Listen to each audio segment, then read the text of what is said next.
All right, so guys, I just wanted to discuss a few things here this afternoon.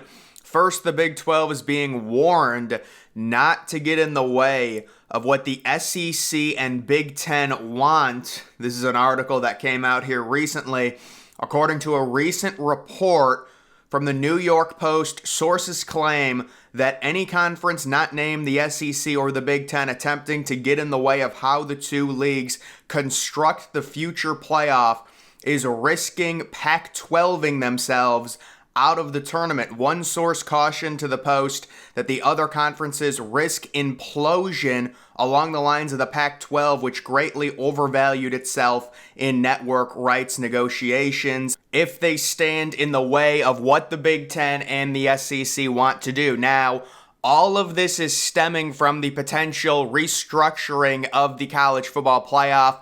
The thought is we're going to switch because the Pac-12 really does not exist anymore. It was a 6+6 format. Now it's going to go to 5+7, but there's also the idea that the Big 10 and the SEC want just the 12 best teams, which would help them theoretically get a few more teams into the college football playoff.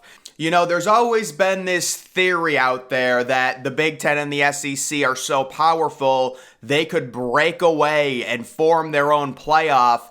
That never really made sense to me considering the ACC, although I guess if the ACC implodes and the Big 10 and the SEC take their teams, maybe they would have a better argument. But you still have teams like Clemson, FSU, some of the teams in the Big 12 with significant traditions. If they wanted to form their own playoff system with just those teams exclusively, I feel like it would kind of be a tarnished national championship.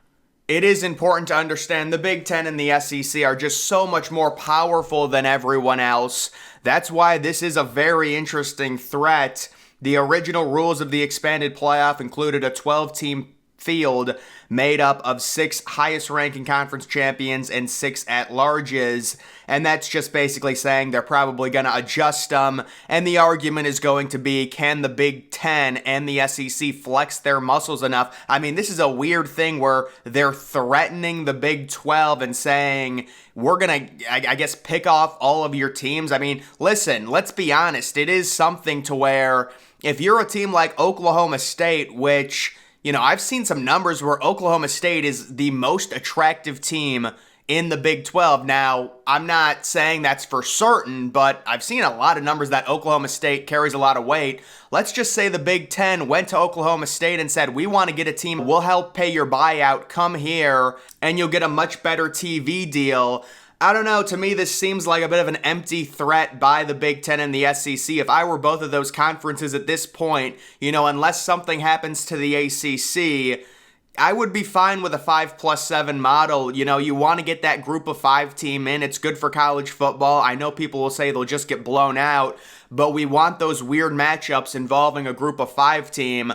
I'm not someone that really discriminates against the group of 5, but I mean, they honestly were like, there should be 2 group of 5 teams in the playoffs. That's when it gets ridiculous. You know, you should just be happy you got 1. They wanted to keep the 6+6 format, but apparently the Big 10 and the SEC threatening, saying, listen, we want the 12 best teams. We want that model. And if you do anything about it, we're going to pick off Oklahoma State and take them to the Big 10. I'm just using Oklahoma State as an example because they are a very attractive team, probably the most attractive team in the Big 12. The Big 12's problem, and this has been talked about since Texas and Oklahoma left the league, there's just no blue bloods in that conference. Now, it's a very deep conference that it's going to eat itself. It's going to be very hard to find, you know, I guess this year there's still Texas and Oklahoma, and Texas being ranked inside the top 10. But once Texas and Oklahoma leave, that is a very middle, you know, tier type conference. There's no ultra elite teams. There's not very many horrible teams, with Kansas kind of, you know, righting themselves and now getting this big renovation. But it is a problem in terms of a TV deal. That's why their TV deal wasn't that great, even though they are expanding as a league. adding on teams from the Pac-12, but that is just an update there where the Big Ten and the SEC seem to be playing some hardball. I really haven't heard that anywhere else. Normally with a story like that, it probably should be more mainstream, so I'm just going to take that as a one-off rumor. But listen, that could develop into a storyline where the Big Ten and the SEC say, this is what we're going to do. You're going to vote this way. You're going to help us achieve the 12 best team model, and if you don't, we have way more TV money than you, and we will come after your conference. Maybe they're saying it. Maybe it's an empty threat. We'll have to see. We've got a Tuesday update. The ACC will only call for a meeting to approve the membership of Stanford, Cal, and SMU. There is no reason to call for another straw vote to say no. They will either approve the trio of membership or issue a statement saying that they are not expanding, hopefully before the end of the week. This thing is crazy and old. So this is all it comes down to. It comes down to either North Carolina or NC State. I would imagine both of them. I mean, I don't think they'll vote differently. Those two teams changing their votes and letting in Stanford, Cal, and maybe SMU. Possibly all three, maybe just Stanford and Cal. We'll have to see. But, I mean, I've seen a few days now, they keep saying they're going to vote, they're going to vote, they're going to vote. Apparently, no, they're not even going to vote unless North Carolina and NC State say we will change our vote. Then they'll go to a vote, and they will let those teams in. Of course, Clemson and FSU are going to be automatically voting no. They do not want more teams in the conference. The theory on why that is mainly because Clemson and FSU would love to dissolve the ACC or at least get out of the ACC without paying a buyout, and the only way you can do that is by having 8 members come together to dissolve the conference. This is all a theory. We don't know the exact grant of rights, but if you have 3 more teams coming into the league that will not vote with you, you're basically screwed out of that option because obviously Stanford, Cal, SMU are not going to vote to dissolve a league that they are joining. So I'm guessing that's the dynamics at play. Also, people are saying, they don't want to divvy up their share. That's a little bit different because these teams would be coming in at a significantly reduced rate, probably facilitated by ESPN chipping in some more money to allow these teams into the league because the deal is already so bad as it is. You wouldn't think, even a team like Miami would want to give up any more money based on how bad that TV deal is. And then we do have, look at this, Jaden Rashada. I don't know if people remember this kid. This was the situation where he was going to go to Florida. They were going to give him a $13 million NIL deal. They couldn't afford it. Kid wasn't even a consensus 5-star, and they were going to give him like $9 million. It's crazy with NIL. He ends up decommitting, going to Arizona State, and now they've named him the starter, probably part of his NIL deal. He would be named the starter. Michigan has oh my God, this is hilarious. So Harbaugh originally had a 4-game suspension. Apparently they said it's not happening. We're going to do it next year. We're going to give our punishment. That's what the NCAA said. So there was going to be no suspension on Jim Harbaugh this season. But Michigan says, oh, don't worry, NCAA. You don't have to wait until next year. We're going to self-impose a 3-game suspension. By the way, Michigan's 3 non-conference games, the 3 games that Harbaugh is missing, Michigan will be over 30-point favorites in every one of them. Oh, what a job by Michigan University coming out with a 3-game suspension. So it's very hard to talk about this situation with Harbaugh and the NCAA because the NCAA has allowed virtually everyone to blatantly cheat in NIL. So can we really sit here and say, well, Harbaugh should be suspended, Michigan this, Michigan that? We really can't say that because the NCAA has been so weak at really policing any type of NIL activities. I mean, Texas A&M blatantly cheated in 2022.